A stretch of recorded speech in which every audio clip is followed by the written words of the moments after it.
مولانا زکریا رحمۃ اللہ تعالی علیہ خود فرماتے تھے کہ میرا ذہن یہ تھا کہ شاید سفید داڑھی میری ہوگی، ان دنوں میں جا کر رب کریم مجھے علم حدیث پڑھانے کی خدمات دیں گے، لیکن اللہ نے ایسا کیا کہ جس وقت میں نے اسباق مکمل کر لیے اور باقی ترتیبیں پوری ہو گئیں، کتابیں پڑھانے میں آئیں، تو مجھے اللہ نے علم حدیث کی خدمت بھی ساتھ دے دی۔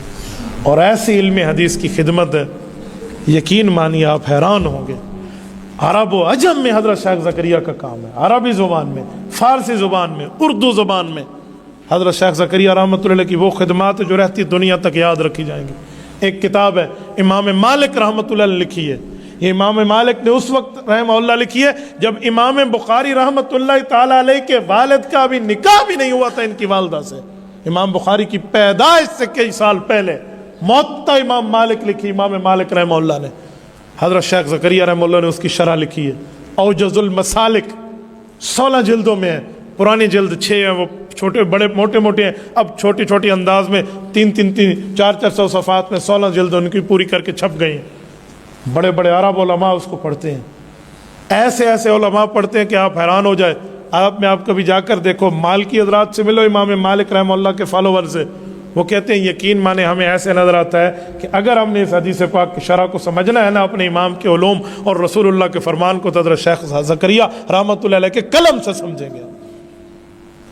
اور 14 سال تو امام ابو داؤد رحمۃ اللہ نے جو حدیث کی کتاب لکھی ہے سنن ابی داؤد، اس کی شرح بذل المجود اپنے شیخ کی لکھی ہوئی کے لیے 14 سال زندگی کے صرف کیے ہیں۔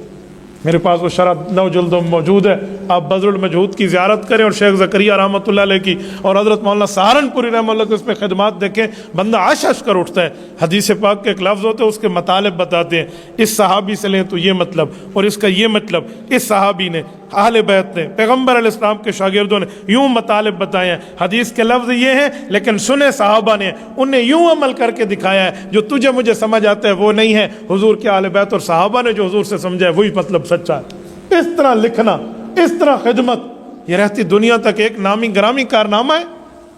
اور اسی طرح صحیح بخاری کی شرح ان کے استاذ نے الکواکب الدراری کے نام سے، الکوکب الدری کے نام سے جو جامع ترمذی کی شرح لکھی ہے، اس پر حضرت کا حاشیہ، لامع الدراری صحیح بخاری کی شرح پر حضرت شیخ زکریا رحمہ اللہ کا حاشیہ اور اس کی گائیڈ ہے اور پوری تفصیل ہے۔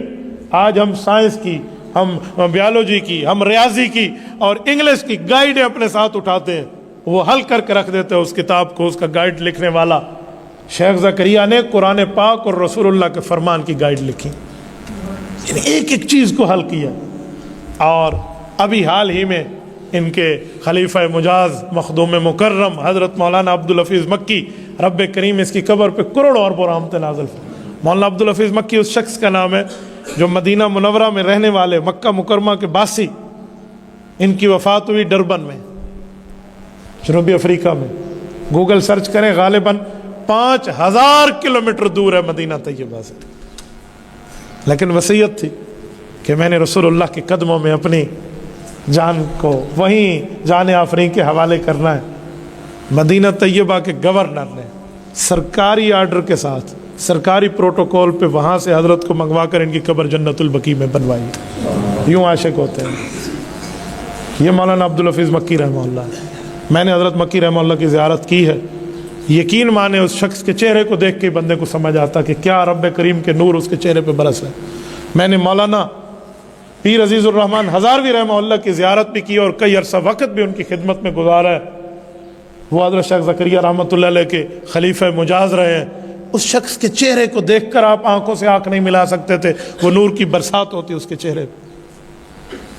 آپ اور میں گن کے درود پڑھتے ہیں، 1 200 500 1000، حضرت مولانا کے کروڑ خرب ارب درود ہوتے جو رسالت مآب کے روز اقدس پر پیش ہوتے۔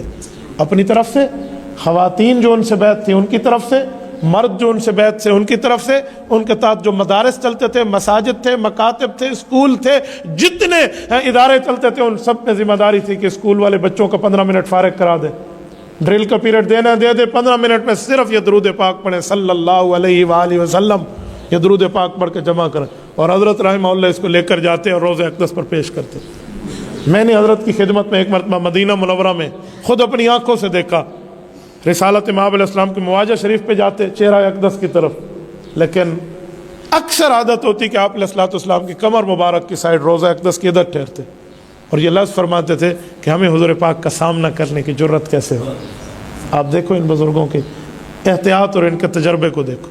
مولانا عزیز الرحمان ہزاروی، میں ان کے لیے کچھ لفظ بولوں نا، میرے پاس لفظ نہیں ہے، میرے پاس فیلنگز ہے، احساس ہے جو میں بتا سکتا ہوں، لیکن الفاظ نہیں ہے شخص کی جو ہے نا کیا کہتے ہیں اس کی للہیت اور تقویٰ کو بتانے کے لیے.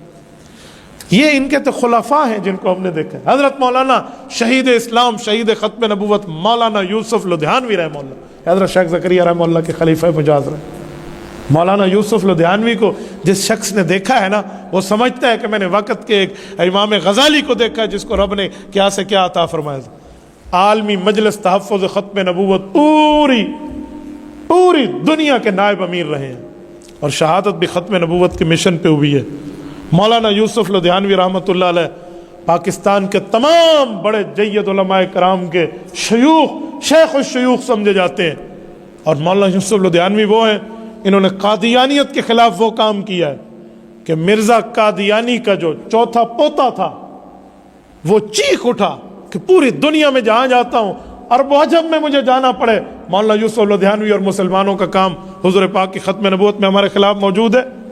تو اس نے پھر اپنے دشمنوں کی لسٹ شائع کی کہ پوری دنیا میں مرزا قادیانی اور ان کے فالوورز کے دشمن کون ہیں، ان سے محتاط رہو. اس پہ حضرت مولانا کو اوپر نام لکھا مولانا یوسف لدھیانوی کا، اور وہ لسٹ انہوں نے شائع کی قادیانیوں میں. وہ لسٹ شائع ہوتے ہوتے مولانا یوسف لدھیانوی کے پاس کسی نے پہنچا دی. جامعۃ علوم الاسلامیہ علامہ بنوری ٹاؤن کراچی کا یہ محدث ہے. اس نے بیٹھ کے جو جواب لکھا ہے نا، وہ آب زر سونے کے پانی کے ساتھ لکھنے کے مترادف ہے. انہوں نے جواب لکھا اور اس جواب پہ کہا کہ بطور انسانیت میں تیرا شکریہ ادا کرتا ہوں، اور مٹھائی کا ڈبہ لیا، اس کے ساتھ لف کیا اور لنڈن اس کے پاس اس کو بائی ڈاک روانہ کیا کہ یہ مٹھائی جا کر اسے دے دو، میں بطور انسانیت اس کا شکر ادا کرتا ہوں کہ میرے پاس تو پتہ نہیں نیکیاں کیا ہوں گی، میں اللہ کے دربار میں کیا منہ لے کر جاؤں گا، تو نے میری نجات کا راستہ آسان کر دیا. میں رب کے دربار میں جا کے کہوں گا مولا میری اور کیا ہے کیا نہیں ہے وہ تو جانتا ہے دلوں کے بید. لیکن رسول اللہ کا دشمن اول، اس دھرتی کا جو سب سے بڑا دشمن ہے، حضور کی ختم نبوت کا منکر، اس قادیانی بے ایمان نے اس فقیر کو اپنا دشمن شمار کیا کہ میری نجات کے لیے کافی ہے. یہ مولانا یوسف لدھیانوی ہے، حضرت شیخ زکریا رحمۃ اللہ تعالی علیہ کا خلیفہ ہے. میرے دوستوں میں حیران ہو جاتا ہوں کہ حضرت شیخ زکریا رحمۃ اللہ نے کہاں اپنے شاگرد اور افراد پیدا نہیں کیے، اور کہاں نہیں. کوئی بندہ بیٹھا ہوتا نا اور وہ کہتا حضرت میں حج پر جا رہا ہوں، کوئی کام، میں عمرے پہ جا رہا ہوں، کوئی کام، ایک ہی کام بتاتے تھے، کہا میری طرف سے کوئی طواف کر لینا، وہاں جا کر 2 نفل پڑھ لینا، کبھی اور کوئی کام نہیں بتا. اور احادیث پاک لکھتے اور ایسی شروحات لکھتے اور سب کچھ لکھ کے جب تھک ہار جاتے، گویا میں کہتا ہوں جسم پسینے سے شرار بور ہوتا، تھکاوٹ انتہا کو ہوتی، رات کا آخری لمحہ ہوتا، شیخ زکریا رب کے سامنے تنہائی میں ہاتھ اٹھا کے ایک ہی دعا مانگتے، اللہ اگر میری یہ خدمت حدیث قبول ہے تو جس شخص کی باتوں کی میں نے خدمت کی ہے، ہمارے آقا انعامدار صلی اللہ علیہ وسلم کی قدموں میں مجھے قبر عطا فرما. آج آپ تشریف لے جائیں، میں گیا ہوں، رسول اللہ کے قدم مبارک ہیں باب البقیع کی طرف. آپ باب البقیع نکلیے، گیٹ نمبر 38 سامنے ہے مسجد نبوی کا، بڑے گیٹوں میں، اس گیٹ کو کراس کیجئے، سامنے جنت البقیع. امام مالک رحمۃ اللہ قبر ملے گی، امام نافع رحمۃ اللہ قبر ملے گی، اس کی سیدھ میں حضرت شیخ زکریا کی قبر، رسول اللہ صلی اللہ علیہ وسلم کے قدموں میں دفن ہے شخص. یعنی اس طرح علم، ان کا جو گھر تھا نا حضرت شیخ زکریا کا، رب نے یہ کرم کیا کہ وہ مسجد نبوی کی توسیع میں آ گیا، وہ گھر جس مدرسے میں بیٹھ کر دین کی خدمت کرتے. شاید میں بھول رہا ہوں وہ گھر ہے یا ان کا مدرسہ ہے جہاں یہ دین کی خدمت کے لیے بیٹھتے تھے، غالباً ان کا مدرسہ ہے. وہ اگر آپ نے دیکھنا ہو نا تو میں نے جو مدینہ طیبہ کے باسیوں سے سنا اور نشاندہی کی ہے نا، وہ میں آپ کو سمجھائے دیتا ہوں، بہت آسان ہے.